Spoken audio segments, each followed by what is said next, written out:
Uf, qué calor hace. Pero gracias a Dios que Rumba va a rifar un aire acondicionado. ¿Te lo quiere ganar? Mira la descripción de este video y gánatelo. Dale.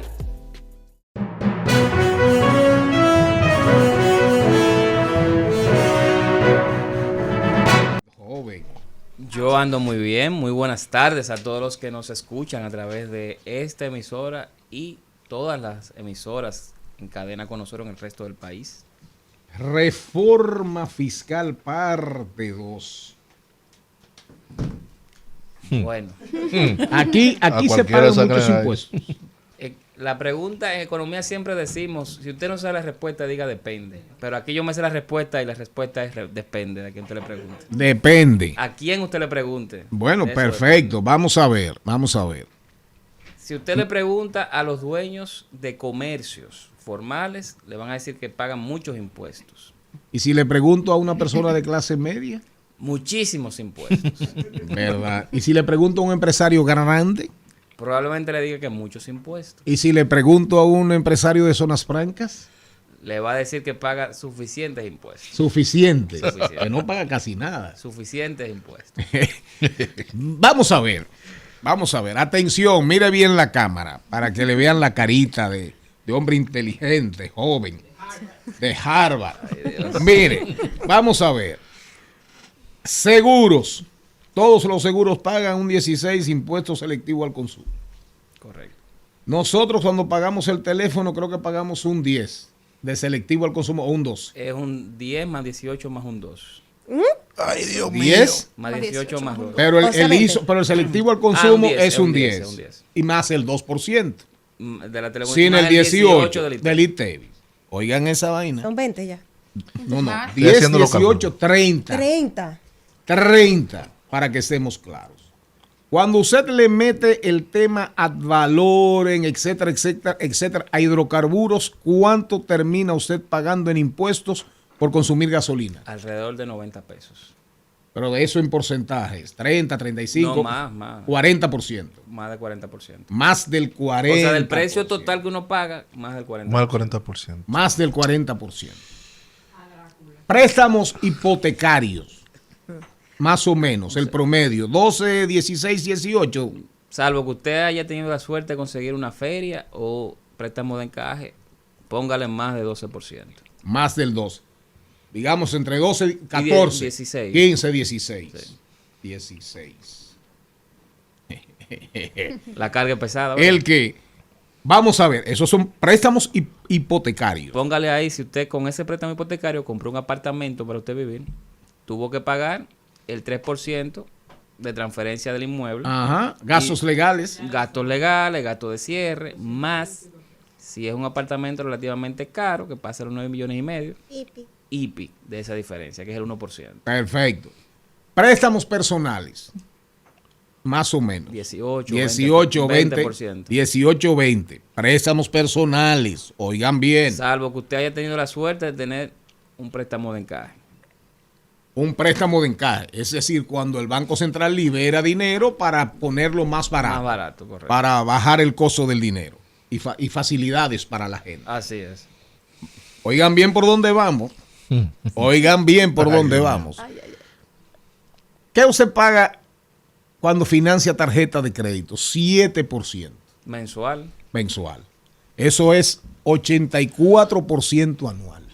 El que se financia con tarjeta de crédito. Ay, Dios mío. Primera placa. Carro nuevo, primera placa. Marbete. Licencia. Planta eléctrica. Inversor.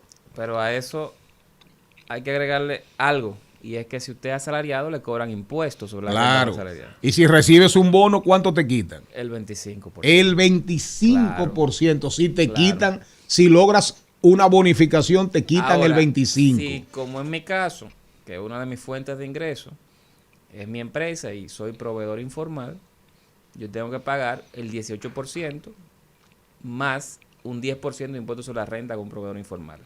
Entonces, eso es un dinero que te quitan, te retienen antes de tu verlo. O sea que no es fácil. No es fácil. Si tienes, si tú te cobras intereses, algún certificado, te quitan el 10%. Si recibes dividendo de alguna inversión que tengas, el 10%, después pagas impuestos sobre la renta. Y por servicios prestados, el 10%. El 10%. Y de todo lo que casi todo lo que uno consume, hay un 18% de ITEVIS. Transferencias bancarias, pagas. Punto 15%. Pensiones, Ay, Dios mío. aportas. Aportas, claro. Seguro médico privado, Aportas. aportas. Pagas. Pagas. Pagas. El diablo. Ya no sé si Yo el que estuve- nos escucha va a estar Mira, para la próxima vez que yo venga aquí, No voy sé a si como un el que escucha 100%. estará feliz. Es como un voy a hacer un 100%. ejercicio de un consumidor clase media, un trabajador Sí. clase media. ¿Cuánto estás pagando de impuestos si ganas 100,000 pesos mensual? Que es un salario que no es lo normal, Ay, Dios mío. pero mucha gente que nos escucha está en ese rango. Y mientras tanto, si tienes la dicha de tener un hijo, una hija, que siempre será una dicha, pero con problemas, con algún tipo de condición especial, ¿verdad? Ya tú sabes, ¿verdad? Si por casualidad requiere servicios especializados, profesores, ¿cómo se llama? Profesores acompañantes, nodrizas, Maestro sombra. maestro sombra. Sí, ahora le dicen Ujú, maestro. maestro Sí, sombra. maestro sombra. Bueno, la luz eléctrica. Yo creo que para la gente que nos escucha y aprovechándote a ti, sacándote el jugo, ese es un ejercicio, este ejercicio es interesante. Pero si logramos que la próxima vez tú lo pongas más, porque ahora lo hicimos así como de manera espontánea, pero ponerlo más como para machacarlo, Detallado. para que la gente entienda lo que viene. Porque nadie sabe, supuestamente la reforma va a llegar al Congreso esta semana. Aunque hay gente filtrando informaciones Sí, sí, ahí, claro. que raramente. Que de eso Claro. yo quería preguntarle, porque yo estuve leyendo un artículo la semana pasada y en ese artículo hablaba de gimnasios, actividades culturales, actividades deportivas, hablaba de comedores que ahora supuestamente están exentos de pagar ITEVIS, pero estarían incluidos en la supuesta reforma fiscal, que ahora nosotros pagaríamos también impuestos a través de esas actividades. Entonces, si sumándole a lo que ustedes están diciendo ahí, también tendríamos que pagar eso, prepare el bolsillo, gente. Sí, Bueno, por- lo primero es que las actividades culturales no van a ser. Bueno, pagando eso, no serían. Pero vamos a hablar de la reforma fiscal. Pero no hemos hablado de impuestos. Ay, Dios mío. impuestos actuales. Actuales. y vigentes. Vamos a hablar ahora de lo que pudiera venir. ¿Es verdad que viene ITEVIS para todo? Bajarlo a 10, a 12, pero supuestamente todo va a pagar ITEVIS. Hace aproximadamente 3 años, el gobierno se le filtró, entre grandes comillas, Sí. o filtraron, un borrador de la reforma fiscal de ese momento. Y era una reforma muy agresiva, muy fuerte. Ujú. Dado que algunos medios se han dedicado a hablar de medidas de una posible reforma, y que entendemos que son filtradas también, esa medida va muy en línea con lo que decía esa reforma del 2021. Entonces pienso que vienen algunas cosas parecidas ahí. Eso de bajar el ITEVIS, yo lo veo difícil. Porque si algo el BID ha recomendado siempre, el Banco Interamericano de Desarrollo y sus tributaristas, es que en países como República Dominicana, que tienen una presión fiscal, es decir, que se recaudan pocos impuestos, no es recomendable reducir tasas de impuestos. Entre otras cosas porque, uno, eso reduce realmente la cantidad de impuestos que se cobran sobre los bienes que ya están grabados, es decir, lo que pagan impuestos. Y dos, porque muchas veces los comercios no reducen sus precios cuando hay una reducción de ITEVIS. Por lo tanto, lo que hacen es que aumentan márgenes. Eso sucedió, aunque no por un tema de impuestos, sino en 2004, cuando el dólar subió mucho de precio, luego bajó cuando cambió el gobierno hacia el PLD. Y hay bienes que eran importados, que se compraban en dólar y se pagaban en pesos acá, como consumidor lo consumía en pesos, lo compraba en pesos, no se vieron las reducciones de precio que mandaba o que se inferían por la reducción que hubo con el dólar. Por lo tanto, lo que hizo el comercio, una parte del comercio, fue ampliar sus márgenes de beneficio. Entonces, esa es una medida que yo me la encontraría extraña, aunque sí está el cascabel o el dulce de que se está ampliando la base, el punto de vista de la recaudación, pero es algo que yo me lo encontraría extraño. No digo que no pase, pero es algo extraño, sería una sorpresa. El tema de las zonas francas y las exenciones fiscales.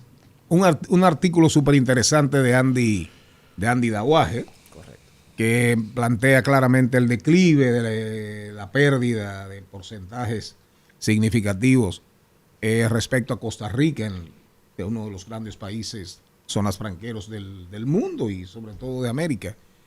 Él dice que las exportaciones nuestras, que en el 2003 superábamos, ahora estamos muy por debajo de Costa Rica.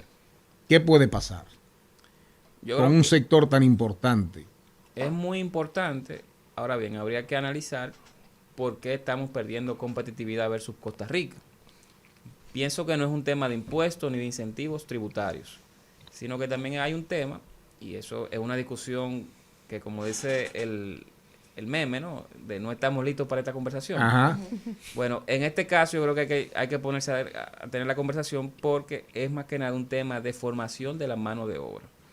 Ya nosotros estamos escalando a nivel tecnológico, estamos haciendo dispositivos médicos, pero hay que ver, y es la pregunta que debemos hacernos todos, si la calificación de la mano de obra dominicana nos permite seguir compitiendo en producción de bienes que sean más sofisticados que la que tenemos ahora. Porque a nivel de producción de textiles, que ha sido parte, tradicionalmente, lo que hemos tenido de zona franca, ya nosotros estamos teniendo costos por encima de varios países asiáticos, no de China, pero de otros países del sudeste asiático. Y esos países, además de que son más competitivos, tienen mano de obra más competitiva, lo están haciendo relativamente más barato. Entonces ahí nosotros estamos perdiendo competitividad a nivel internacional.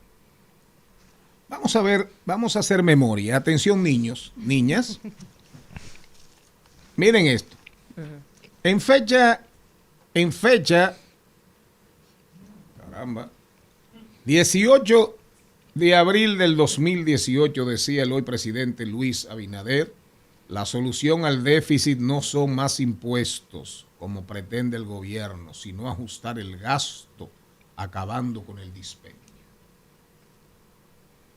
El 20 de febrero del 19, decía el hoy presidente Luis Abinader, la reforma tributaria más exitosa fue la del año 92. Eso es verdad.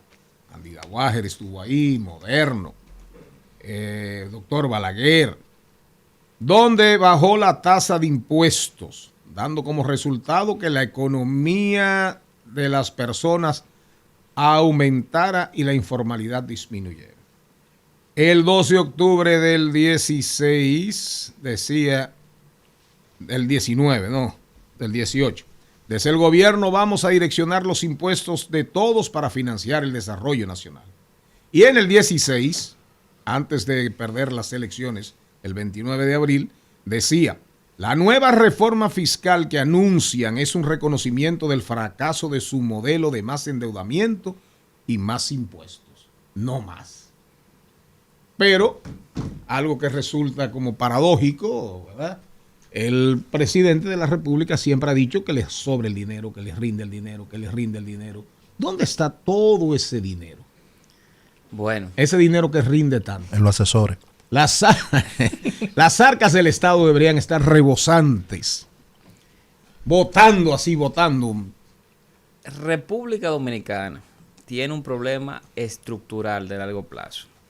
Nuestro problema estructural es que a pesar de que tenemos tasas de impuestos como el ITEVIS, aquí le decimos ITEVIS, en otros países le llaman IVA, impuesto al valor agregado, sí, como el impuesto sobre la renta a las empresas o a los asalariados, a pesar de que tenemos tasas más o menos igual o ligeramente por encima del promedio en América Latina, nosotros recaudamos poco. Recaudamos poco por el nivel de exenciones que tenemos, que no es menor, pero sobre todo por la alta informalidad que tenemos a nivel de empresas y trabajadores independientes. Ese nivel de impuestos bajos lo que hace que frena el hecho de que usted pueda gastar mucho. De hecho, República Dominicana, a pesar de que hemos tenido siempre la narrativa de que aquí hay mucho dispendio, que se gasta mucho, etcétera, República Dominicana es de los países de América Latina que menos dinero gasta o que el Estado menos gasta como proporción de su economía. Ahora bien, hay veces que se dicen estas narrativas que no tienen mucha base en el sustento económico de lo que uno ve en el día a día. ¿Qué ha sucedido después de la pandemia en los últimos 3 años? Primero, que el nivel de gasto aumentó y eso ha generado que el gobierno esté tomando dinero prestado para pagar intereses. Es decir, que ya los ingresos por impuestos del gobierno no dan para cubrir los gastos corrientes. O sea, que estamos cogiendo dinero prestado para pagar intereses de la deuda, lo cual es algo alarmante. Segundo, que para no tener un déficit tan alto, de más de 3% del PIB, el gobierno lo que ha hecho es que ha tratado de reducir el único gasto que puede reducir, que es el gasto de inversión. Gasto de inversión es el gasto que usted hace en su casa, obras públicas, pero si usted fuera un hogar, gasto de inversión o de capital es arreglar la casa, pintarla, comprar unos muebles. Ese es el gasto que el gobierno está reduciendo para no tener un déficit tan alto. Ahora bien, ¿es necesaria la reforma? O puede, parafraseando la pregunta, ¿podríamos no tener reforma si reducimos gastos? Yo creo que no. El nivel de gasto que tenemos es bajo. ¿Es posible reducir ciertos gastos? Sí. ¿Que hay mucho gasto superfluo? Sin ninguna duda. Pero ya estamos en unos niveles donde el pago de intereses está tan elevado. De la deuda. De la deuda, pago de intereses de la deuda, producto de todo el gasto que hemos tenido los últimos 2 años particularmente, y de operaciones de manejo de pasivos, de manejo de deuda, pues eso ha generado que tengamos una factura de intereses de la deuda muy elevada. Y es lo que el gobierno está tratando de correrle con la reforma. Ahora bien, hay un gasto que nadie quiere hablar, que es el del sector eléctrico. Más de 40% del déficit fiscal de cada año se debe al sector eléctrico. Va por 1.500, 1.500 millones y ahora las pérdidas están en 37. El año pasado fueron 36, o sea que está subiendo. Este año se puede meter, si sube el petróleo de nuevo, en algunos 1.800 millones de dólares. Entonces, hay cosas que hacer sin ninguna duda. El gobierno tiene prisa con la reforma, la tiene, pero si vamos a llamar culpables, es bueno comenzar a identificar los previos a iniciar la discusión de la reforma. Un temita con todo este tema. Vamos a ver. ¿Cuánto debemos? ¿Cuánto ha cogido este gobierno? 44, 45 mil millones de dólares. Sí, una parte obviamente ha sido para pagar deuda que iba venciendo. Sí, perfecto. Pero una pregunta clave. No sé si usted tiene la información. ¿Es verdad que el déficit cuasi fiscal del Banco Central ha crecido de una manera prácticamente... se ha duplicado? Sí y no. Sí y no. Lo que ha subido por otras razones es el nivel o el tamaño de los certificados. Ajá. No tanto el déficit del Banco Central, sino que producto de operaciones monetarias que ha habido que hacer, el tamaño de la deuda del banco ha aumentado a niveles que uno no hubiese previsto quizás hace 10 años, 7 años. Yo quisiera en algún momento, a propósito de que vamos a estar abordando estos temas, atención audiencia, que hagamos un poquito de pedagogía, una clasecita que usted, para que la gente entienda muchos conceptos que escucha. Así es. Por ejemplo, para hablar, ¿qué es una letra del Banco Central? Excelente. La próxima semana. Economía para principiantes, una especie así de aula, de clasecita. Que la suerte hay que ayudarla. Que es una carta, una carta de crédito, que es un depósito overnight. Porque cada vez que ¿Qué es cuando un banco, qué significa un banco hacer tesorería? Hay muchas cosas que ahora se van a estar escuchando y se van a estar escuchando y se han escuchado. Y al final... sería bueno que la gente sepa. Cada la gente sepa. ¿Usted está dispuesto? Sí, que cada claro vez que sí. Claro que sí, me encantaría. Pues cada vez que nos quieren engañar, le meten la macroeconomía, que no entendemos nada, Exacto. y ahí se acabó Las todo. palabras complejas. O sea, sí, algo más, la Richard. macroeconomía, Sí. y Sí, dice, y ya. Jenny no tiene novio por la macroeconomía ¿Qué? y ya. Jenny, Entonces, oye, punto, complejo. llegó Joe así No que se Sí, acabó, ya. bye bye. Mire, ¿cómo seguir esta conversación con usted? Me pueden escribir en mi Twitter, mi cuenta de Twitter o X, que es como se llama ahora, en @RichardMedinaG, @RichardMedinaG en X o Twitter. Por ejemplo, le voy a decir una cosa. Vamos a ver. Si yo digo eso, a propósito de las noticias falsas, de la Ajá. inteligencia artificial que ya se está utilizando para detectar información falsa, Sí. videos hechos con inteligencia artificial, audios realizados Pero así con mismo- inteligencia artificial. Pero así mismo se está diciendo que la inteligencia artificial está engañando para Sí, Así genera, es. genera. Pero O sea si que- yo le digo a ustedes, si yo tiro esta información aquí, Cuba dona 5 parques fotovoltaicos a China. Fue Nos al vamos a revés. reír. ¿Cómo fue? Nos vamos a Lo voy a reír. reiterar, lo voy a Salud decir otra corriendo. vez. Cuba hace una donación a China de 5 parques fotovoltaicos. Hay un maco ahí. No. Ahí fue al revés. Es imposible. ¿En qué? Imposible. Ajá. Bueno, pues se lo dijo ya que se iba a reír. Vamos a reírnos.